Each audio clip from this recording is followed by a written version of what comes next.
So 5 గంటల పాటు సాగినటువంటి CLP సమావేశంలో ముఖ్యమంత్రి రేవంత్ రెడ్డి ఎమ్మెల్యేలకు దిశానిర్దేశం చేశారు.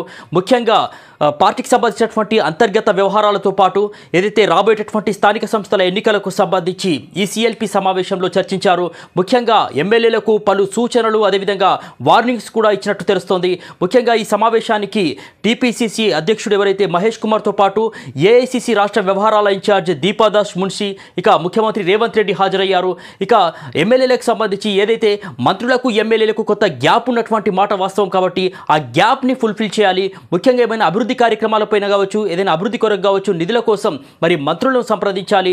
ముఖ్యంగా ఏదైనా పార్టీకి సంబంధించి విధి విధానాలపైన మరి వ్యతిరేకత ఉంటే, విధి విధానాలపైన ఏమైనా అనుమానాలు ఉంటే మరి దాన్ని అంతర్గతంగా చర్చించుకోవాలి. కానీ బహిరంగంగా పార్టీ పైన విమర్శలు చేయడం తగదంటూ కూడా మరి హెచ్చరించినటువంటి పరిస్థితి ఉంది.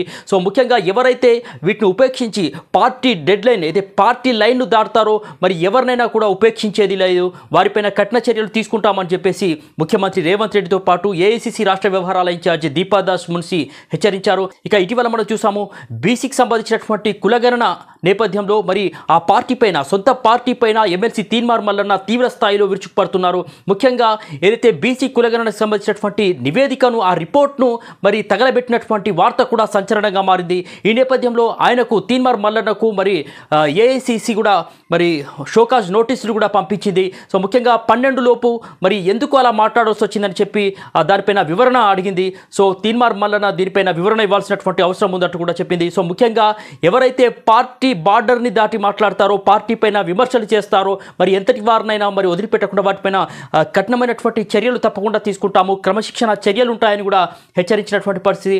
సో ముఖ్యంగా రాబోయేటటువంటి స్థానిక సంస్థల ఎన్నికలకు సంబంధించి కూడా సో ముఖ్యంగా గెలిపించుకోవాల్సినటువంటి బాధ్యత కూడా ఎమ్మెల్యేలపైన ఉందని చెప్పేసి ఇక్కడ కాంగ్రెస్ పార్టీకి సంబంధించినటువంటి అగ్రనాయకత్వం సూచనలు చేసింది. సో ముఖ్యంగా దాదాపు 90% ఏకగ్రీవంగా ఎన్నిక కావడానికి మరి ఎమ్మెల్యేలు కృషి చేయాలని చెప్పేసి కూడా చెప్పడం జరిగింది. సో ఇవే కాకుండా అనేకమైనటువంటి విషయాలు యొక్క సిఎల్పి సమావేశంలో చర్చించినట్లు తెలుస్తోంది.